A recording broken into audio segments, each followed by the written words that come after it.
Hey guys, what is up? It's Random Mr. 1, and 2014 is finally over. We are in 2015 now, a new era of film. So now, what I want to do today is do my top 10 best and my top 10 worst films of 2014. Now, I didn't get to see all the movies, obviously, but I did get to see quite a large amount. I saw 123 films this year, and I think that was good enough for me to get a 10 list. And before I get into this list, I also want to say these are my opinions. There might be some movies where you're just like, oh, why didn't this make it on there? Maybe I didn't see it, maybe I just didn't like it all that much.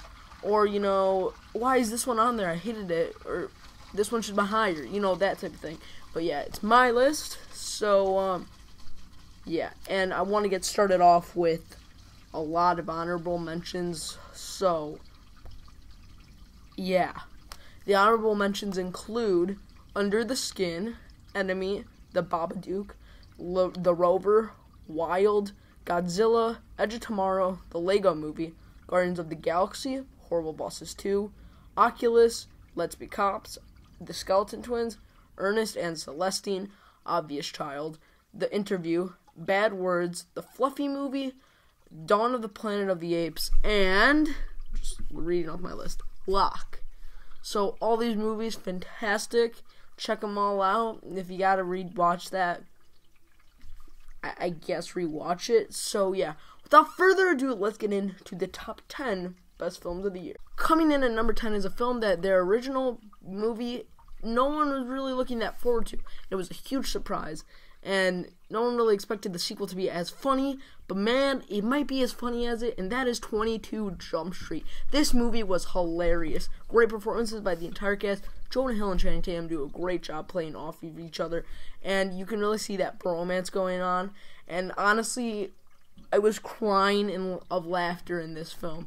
I kid you not, I fell off my seat once in this movie, because it was so funny. It's a scene with Ice Cube and Jonah Hill. If you guys have seen the film, you know what I'm talking about, obviously. But this movie was just so much fun to watch. Never got boring. Everything in it was just awesome. I love 22 Jump Street. Definitely, I don't know if it's better than the first one. I think it is, but it is a blast, and I definitely recommend you check it out. Coming in at number 9 is Nightcrawler. Now, Jake Gyllenhaal has done some great performances in the past. We had him in Prisoners, which was my favorite of last year.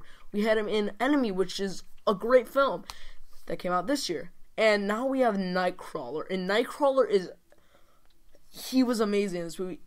I really hope he gets nominated for Best Actor because this man deserves it. He does a fantastic job portraying Lou Bloom as this just creepy and weird, like, Nightcrawler. And I definitely do think he also portrayed the world of night crawling in a really well way. Him and Dan Gilroy put together.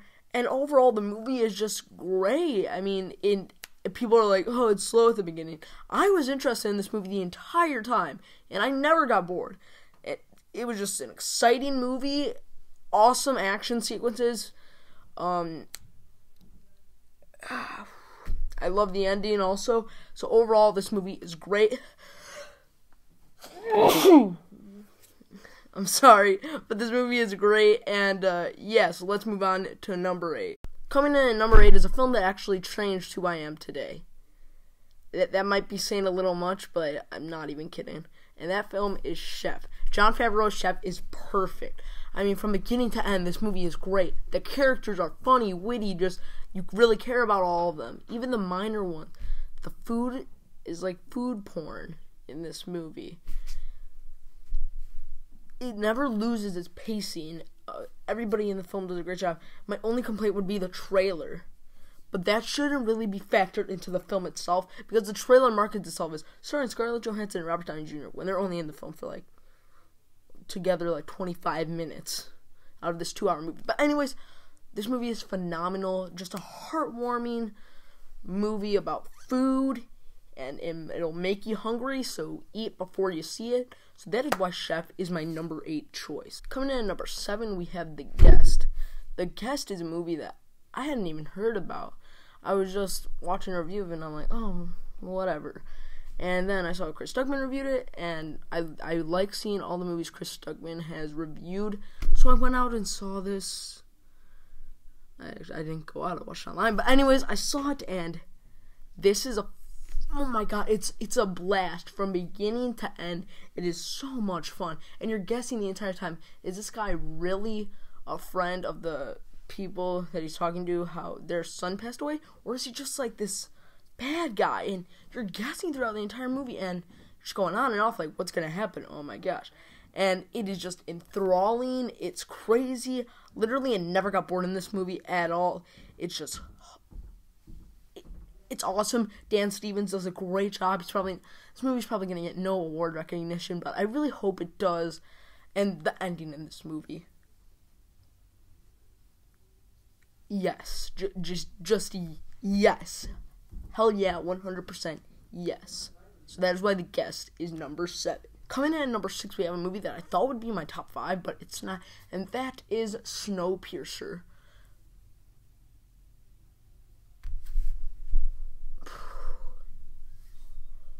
This experience was great. It's like this allegorical message about society and how they diverge, but divide themselves into like these different classes. And I thought the movie was beautiful, and the action scenes are amazing. I loved its dark and dreary tone, but it was also beautiful at the same time, and did a great job of blending them together. The ending is perfect.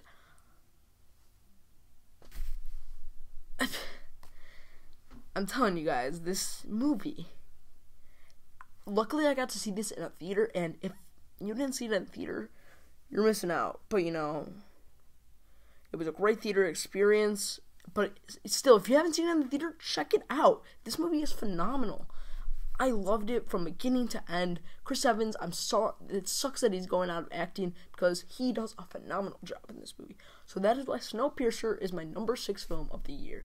Getting into the top 5. Now these are the ones that are really hard to put in a list format, except for number 1, because number 1 takes a cake. But let's get into our number 5 choice, which is Gone Girl. From beginning to end, Gone Girl will invest you. You'll be guessing throughout the entire time what happened. Did Rosamund Pike actually, did Ben Affleck kill her? Did she do this upon her own thing? Did someone kidnap her? You are thinking anything could happen in this entire time. And the entire story, you're just like, what is going on? What is going on? David Fincher is a mastermind. He is amazing. He adapts the screenplay so well. And the one thing that I credit him on, this is the best thing probably, he made Tyler Perry a good actor. Let that sink in. Tyler Perry, a good actor.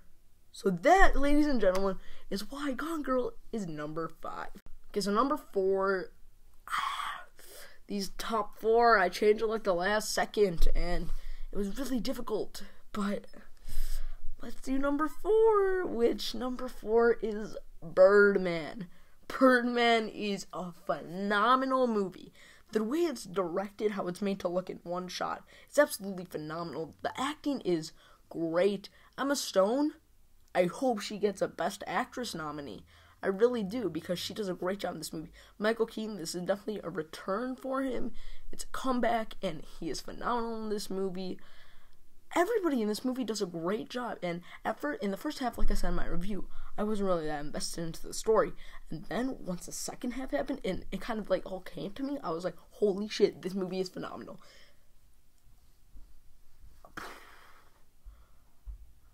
Birdman, just great movie. It's intense. It's hilarious. It's great. So check it out. It's probably still in theaters, actually. So check this movie out. Coming in at number 3, we have Foxcatcher. Foxcatcher was very just eerie and creepy movie that sent me in this mood where I was just like, yay. I was really sad throughout this entire movie. I was like, yay. Because, it's just like, this movie is intense. Steve Carell does an amazing performance in this movie. And if he doesn't get nominated in Best Actor, I'm gonna flip my shit. Because he needs to get nominated for an Oscar. Channing Tatum, great job. We can see that not only can he do good at 22 Jump Street being a comedic actor, but he also does a really good job at being a dramatic actor. Mark Ruffalo in the film, he looks a lot like Dave Schultz in real life, and it's a beautiful portrayal. And overall, this is just a gripping, creepy story that you will be on the edge of your seat the entire time. So that is why Foxcatcher is number 3.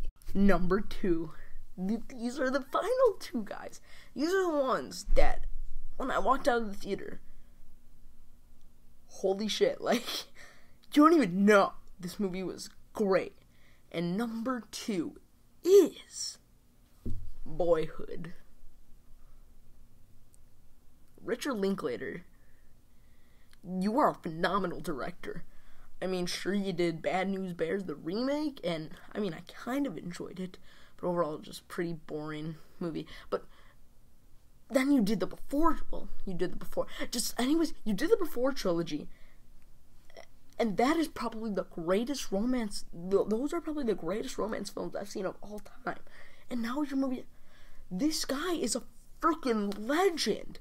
He made a 3-hour coming-of-age story with the same exact actors for 12 years. And if that doesn't impress you, I honestly don't know what will.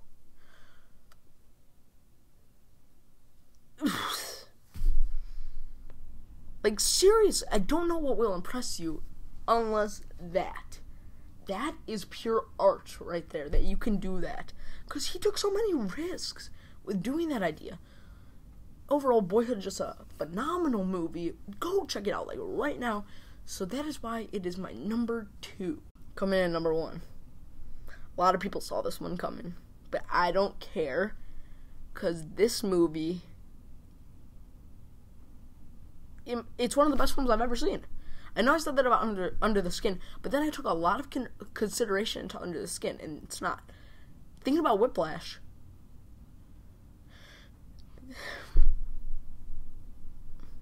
this movie is one of the best I've ever seen.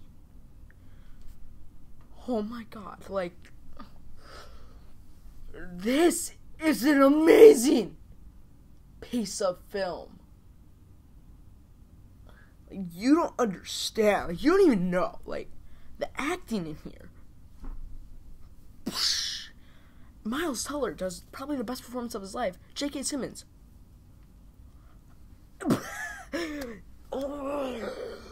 This movie. The drumming, you can tell that it's Miles Teller, no dubs. It is phenomenal. The editing of the movie, great. Writing, great. Directing, great. Everything about this movie, phenomenal. I was invested the entire time. I didn't ever feel bored, and from beginning to end, I wanted this movie to go on forever. Like, this is such a, like, I'm getting so hyped up, because this is a phenomenal movie. So if you haven't checked out Whiplash, what are you doing?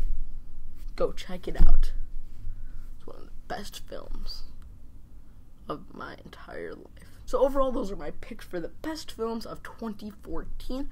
I hope you guys enjoyed it, and stick around for my next list, which is going to be for the worst films of 2014. I will see you guys later. Bye.